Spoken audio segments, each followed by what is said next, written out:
The woman at the door. The prairie wind never stopped blowing across the Montana frontier. It whistled through the canyons, carried dust along the cattle trails, and rattled every loose shutter on the old homesteads. To most men it was just background noise. To Ethan McGraw, the wind was company. Ethan had built his ranch house with his own hands, plank by plank, after years of drifting. He had tried saloon towns, cattle drives, gold rush camps, but in the end he wanted land and quiet. A horse, a rifle, and 4 sturdy walls to keep him warm. That, and nothing more. But life had a way of dropping burdens at a man's feet when he least expected them. It was near midnight when the knock came. 3 soft raps on his door. Strange in itself, nobody rode up this way without hollering first. Ethan rose from his chair by the fire, rifle in hand, and eased the door open. A woman stood there. Her dress was travel-worn, the hem torn by brush. Her face was pale with exhaustion, hair tangled from miles of riding. Yet even under the dirt and fear, there was a striking beauty about her, fine features, deep brown eyes, and the unmistakable look of a bride. "Please," she whispered, clutching the wooden frame. "I have nowhere else to go." Ethan scanned the darkness behind her. No horse, no wagon. Only the long shadows of the cottonwoods. "Who's after you?" he asked bluntly. Her lips trembled. "My husband, he's dead. His kin blame me. They want to drag me back, or worse." Ethan didn't ask for details. He could see the truth written in the panic of her eyes. Frontier justice was cruel, and women bore the brunt of it. "Come in," he said simply. Inside, the glow of the fire softened her face. She sat stiffly, hands twisting in her lap, while Ethan set a plate of cornbread and beans in front of her. "My name is Clara," she said at last. "Clara Donnelly." Ethan nodded. "Ethan McGraw. You can rest here tonight, Clara. No one'll bother you under my roof." Tears filled her eyes at the simple words. She bowed her head. "Thank you." He didn't press her further, though questions swirled in his mind. He had taken in strays before, drifters, hungry kids, even an injured outlaw once. But never a bride running for her life. Later, while she slept on the cot by the hearth, Ethan sat at the window, rifle laid across his knees. The moon rode high over the endless prairie, silvering the grass. A man could see a long way out here. And sure enough, on the horizon, a spark glowed. Then another. Then several more. Torches. Ethan's jaw tightened. Whoever hunted her was already on their trail. By dawn, he knew, they'd be at his gates. Surrounded. The sun had barely cleared the horizon when the sound of hoofbeats reached the cabin. Dozens of riders fanned across the field, their torches and rifles catching the light. Clara froze at the sight, color draining from her face. "They've come," she whispered. Ethan stepped onto the porch, rifle in hand, his tall frame steady as a pine.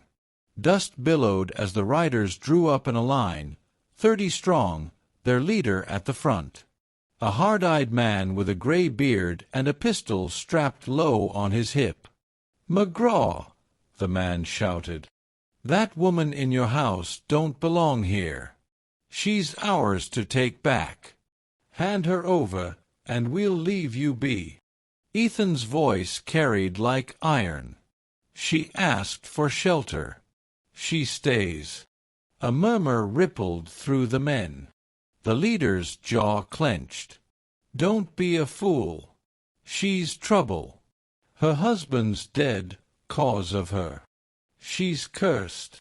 Ethan raised his rifle. "You'll not touch her while I'm breathin'." The leader sneered.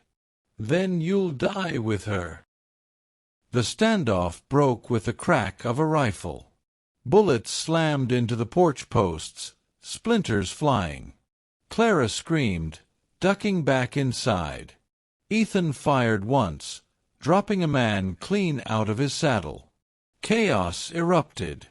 Horses screamed, men shouted, gunfire echoed across the plain. Smoke rose as torches were hurled toward the barn. Ethan fought like a man possessed. Every shot counted. His bullets drove men back, buying precious minutes. Clara, trembling but resolute, reloaded cartridges with clumsy hands and passed them to him. At one point a rider broke through the fence, charging straight for the door. Clara, desperate, raised Ethan's spare revolver and fired. The man tumbled from his horse, the revolver smoking in her hands. Her eyes widened with shock. Ethan caught her trembling wrist. "You did good," he said quickly. "You saved us." Her gaze locked on his. In that instant, fear turned to something stronger: trust. By midday, the riders regrouped, their numbers thinned. The leader glared from his saddle, fury etched deep. "This ain't over, McGraw," he bellowed. "You can't fight us forever." Ethan stepped into the open, rifle leveled steady. His voice was calm, cold as steel. "Try me." For a long moment, silence hung. Then, one by one, the riders turned their horses. Grumbling, defeated, they rode off across the prairie, their torches leaving only trails of smoke. The leader lingered last, eyes burning with hate. "You'll regret this," he spat, before galloping away. Inside the cabin, Clara collapsed into Ethan's arms, sobbing with relief. "You risked everything," she whispered. "For me." Ethan held her gently, his calloused hand stroking her hair. "A man does what's right. I couldn't let him take you." She lifted her head, tears glistening. "No one's ever stood for me before." Their eyes met, and something unspoken passed between them, something deeper than fear or gratitude. A spark, fragile yet undeniable. Epilogue. The ranch bore scars, burned fence posts, bullet holes in the walls, but it still stood. And within it, Clara began to rebuild alongside Ethan, her hand steady, her spirit no longer hunted. The prairie was never safe, but together they faced it stronger. One cowboy, one fugitive bride, bound not by chance, but by the courage of a single night, when love took root under fire. And no enemy, no matter how many, could tear that bond apart.